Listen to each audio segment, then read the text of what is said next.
Chapter 13. A Trial. When Aiden woke up, his head was throbbing and he couldn't see. He was on his back facing skyward. At least he thought he was. At the same time, he felt as if he were moving. His wrists and ankles ached. The air was so stuffy he could hardly breathe, and his mouth was tight and stretched. His parched tongue felt furry in his mouth. Aiden's senses were returning slowly. He was confused and found it difficult to figure out where he was. It occurred to him that he had been hearing a steady splashing as well as voices, one near his head, one near his feet. As the fog cleared, the words he heard began to make some sense. "You don't reckon you killed him, do you?" asked the voice near his head. It was a high-pitched, grating voice. "Course not, Rabbo," said a nasally voice near his feet. "He'll be all right, for a little while anyway." Both voices laughed. Aiden didn't get the joke and wasn't sure he wanted to. A sudden jolt shook his whole body, and a new ache shot through his wrists and ankles. At his head, he heard a shrill laugh from the voice called Rabbo. "Watch out for that cypress, Nate Jonko. The prisoner might not appreciate you dropping him in the swamp." "Shut your feeder, Rabbo. You shut your own feeder. How about I take this topo and learn you some manners?" "Oh, dry up, Rabbo. We'll be at the meeting hummock in no time. I'll settle up with you there, where the whole tribe can watch the whooping." Aiden was beginning to put the pieces together. Two men named Rabbo and Jonko, Fiji folk by Aiden's estimation, were carrying him on a pole between them, the way hunters carry a stag or a boar. His wrists and ankles were tightly bound. They bore his weight as he hung face upward. His kidnappers had put a heavy bag over his head, probably made from an animal skin from the smell of it.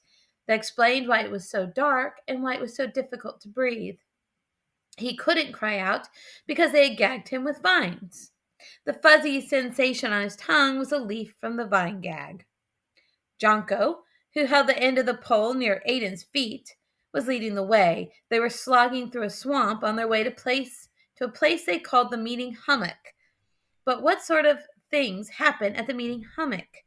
Aiden's stomach tightened as he imagined the possibilities. Before long, the splashing stopped, and Aiden heard instead the tramp of his captor's feet on dry land. They were on an island. The meeting hummock? Rabbo and Jonko were no longer on speaking terms, so Aiden could glean no more from them. But in the near distance, he heard a Fiji call, "Howie!" And Jonko answered, "Howie!" They were coming up on at least one Fiji, maybe more than that. As Jonko and Rabbo continued on their way, Aiden heard a buzz of voices in their near distance. The farther they went, the louder and more distinct the voices grew. But just as they drew close enough that Aiden could make out a few words and even a whole sentence or two, the conversion abruptly broke off. Aiden pictured a crowd of Fiji folk, watching in silence as he was carried in a long hunting trophy. Aiden could feel himself being lowered to the ground. The tote pole was pulled away. Through his wrists and ankles were still bound. A voice at his ear, "Rabos," he thought, whispered, "On your feet, you civilizer!" And he felt a hand grab his wrist and pull him up to a standing position. Someone removed the hood that had hidden Aiden's face. He stood blinking in the afternoon sun. The glare made his aching head pound even harder. When his eyes focused, he could see he was standing at the center of a semicircle of Fiji folk. There were at least 100 of them. Their pinched gray faces were contorted in various attitudes of curiosity, hostility, and fear. Some fixed Aiden with threatening stares, baring what few teeth they had like mean dogs. The wee Fijis covered their faces with their hands and peeked out at Aiden between their fingers. Most of the tribesmen, though, gaped open mouths at the strange creature brought to their meeting hummock. Those in the back craned their necks for a better view or tried to push toward the front row. All their lives they had heard about civilizers. Even the tiniest wee Feechies knew to fear them. But except for the scouts and the elders, most of them had never actually seen one. The Feechies were small people. The full-grown he-Feechies were barely taller than Aiden, though their turtle-shell helmets added a couple inches to their height. They were all lean and sinewy, even the youngest wee Feechies. They all had the same gray skin as Dubrow. Their hair was thick and coarse, of various colors, but they all had roughly the same haircut, short and jagged across the front, longer in the back, and lumpy all over. Most of the Feechies wore reptile skins. The adult he-Feechies went bare-chested and wore snakeskin kilts and turtle-shell helmets. She-Feechies and youths of both sexes wore tunics fashioned with alligator skins. We-Feechies wore little loincloths made from possum or muskrat hides. All were barefoot. Many of the Feechee folk wore various other adornments that betokened their hunting skills: bear claw necklaces, egret plume headdresses, boar tusk bracelets. A few wore capes made from wolf hides or bobcat skins. One youth in the front row appeared to be wearing a panther hide. He was a surly fellow who never even raised his head to look at Aiden.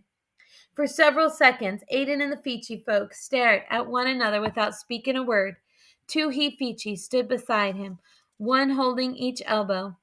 They were Jonko and Rabo, Aiden's captors, and he was glad to have them, for it is no easy matter to stand with bound ankles. An elderly Feechee came out of the crowd and walked toward Aiden. He was a bent and toothless old thing, but many years' rough wisdom shone from his one good eye. He was Gurgo, Snagroot, chieftain of the band of Feechees. He looked Aiden over from head to toe and back up again, and then turned to address the assembled Feechees. He pointed at Aiden. In case some of you didn't know it already, this here is a civilizer. One of the two Feechees, her eyes wide with terror, bolted away and ran screaming into the woods. The other wee Feechees weren't quite so terrified, but they were confused. They had been under the impression that civilizers, if such things even existed, were some sort of monster. But this so-called civilizer didn't look all that different from a Feechee, only a little paler and softer and dressed funny. Ain't he kind of little for a civilizer? Asked a squint-eyed she-Feechee in the third row. He ain't got its full growth yet, but he's a civilizer, all right, answered Chief Gurgo. And we got to figure out what to do with him. Boil him, someone suggested. Drown him, offered a Feechee in a beaver skin cap. Throw him up a pine tree. Feed him to an alligator. The crowd was growing more enthusiastic as they warmed to their subject. Ada suspected that the only thing keeping the mob from doing him some awful violence was the fact that they couldn't agree on which awful violence to do. At last, Chief Gurgo raised a three-fingered hand to silence the crowd. Hold on, hold on, hold on, he squeaked. We ain't doing anything to this civilizer until I say what we're doing to him. And I ain't saying until we've had some more confabulation. He turned toward Rabo and Jonko. Jonko Backwater and Rabo Flatbottom is the ones what caught him. And I reckon they ought to tell us how it happened. Well, began Rabo, me and Jonko got a hankering for some gopher. So we was ranging around on the sand hills. Jonko's poking around a gopher hole, and I'm looking for another one, when I see this little civilizer coming out of the creek bottom, making straight for us. There ain't no civilizer road around them sand hills, interrupted one of the Feechees in the crowd. That's what I know, Verno. That's why we was so surprised. Anyway, I gave Jonko the ski-daddle signal, and we make for a jumble of magnolia trees and scoot up. We didn't want no civilizer trouble, explained Jonko. Well, the civilizer starts trooping up the sandhill, continued Rabbo. And where do you reckon he decides to flop down and rest? By my magnolia tree, that's where, answered Jonko. I stayed as still as I could, but magnolia leaves is so rattlesome. Can't nobody keep quiet in a magnolia tree. I reckon the civilizer heard me 'cause he started doing something he can to see what's in the treetop. Jonko mimicked the way Aiden circled and ducked and craned to a glimpse of him. I could see that hiding wasn't working out, Jonko continued, so I decided I'd scare him off. Rabbo laughed as he remembered. Jonko cut loose with the loudest, scariest watch out bark I've ever heard. He threw back his head in imitation. Ha ha ha, haroof, woo! Ha ha ha, haroof, woo!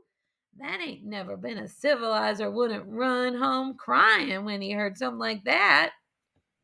Except this one, said Jonko, pointing a thumb at Aiden. He answers back with a watch-out bark of his own. Rabbo was getting more excited as he relived the scene. Then he cuts loose with a Fiji battle yell. A battle yell? Exclaimed Chief Gergo. How would a little civilizer know the Fiji battle yell? I don't know, Chief, answered Jonko, but Rabbo and I both heard it. Aiden would be glad to tell them everything, if only they would untie the vine gag, which was making his jaw ache. He would tell them all about Dubrow and their encounter in the bottom pasture, but none of the Fiji seemed interested in what Aiden had to say. Everyone just eyed him quizzically, everyone except for the young Fiji in the panther cap. He only put the whole hood down farther over his face. You not gonna believe what happened next, Jonko continued. This civilizer starts climbing the tree like he wants to get at me. When I see that, said Rabbo, I give him a watch-out bark of my own, and when the civilizer turned in my direction, Jonko swung down and gave him a whole mouthful of Fiji foot. He done the prettiest backflip you ever seen, said Jonko. He was still knocked out when we tied him up and carried him off on the pole. We gagged him with vines so he couldn't holler for more civilizers. Though I don't reckon there'd be any civilizers to holler for this far off the road. Chief Gergo whistled. Sounds like you was just defending yourselves. It also sounds like you wasn't the first Fiji folk this civilizer had ever seen. Anything else he said or did before you knocked him out? Well, Jonko began. He did say something about I couldn't make no sense out of it.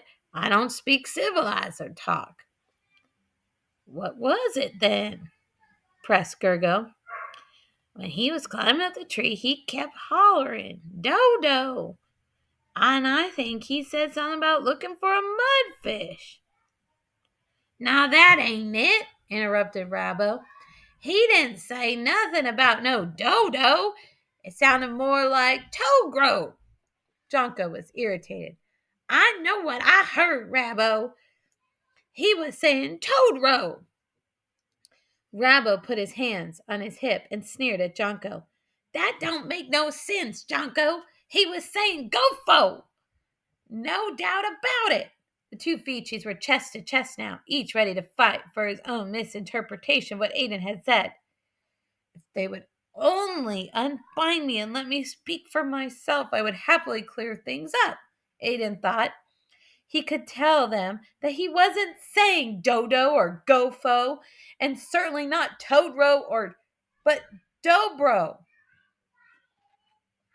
There was another person in the crowd who could have guessed what Aiden was saying when he climbed the magnolia tree. The boy in the panther cap, who now was hiding his face completely. He was Dubrow Turtlebane, and he was terrified of what might happen next to himself, to Aiden, or to both of them. Rabbo and Jonko were now dancing circles around each other, glaring and raising their fists. I'm gonna jump down your throat and stop your gizzards, Rabbo threatened. I wish you'd try, answered Jonko. It's nothing to me to swallow a man whole. Fichis loved few things better than a fist fight. The prospect of Rabbo and Jonko coming to blows made them forget completely about the defenseless civilizer, who stood between them, gagged and bound, hand and foot. The whole mob pressed closer to get a better look at the two combatants. Everyone except Debro. He moved against the pulsing tide of Fichi folk, trying to get to the back of the crowd, where he would be less conspicuous. But it was hard to be inconspicuous in the press of a crowd. Trying to pick a hole to push through, he stood right in front of Odo Watersnake. Move it, Debro! Shouted Odo. I can't see. In his haste to get out of Odo's way, Debro stepped squarely on Theto Elbowgator's bare foot. Yow, Debro! Theto yelled, and he pushed him in to Benno Frogger. Stop it, Debro! Yelped Benno, giving Debro a push that sent him sprawling into the middle of the crowd, the tail of his panther cape flying behind him. He bowled over 4 she-Fichis and 3 wee-Fichis.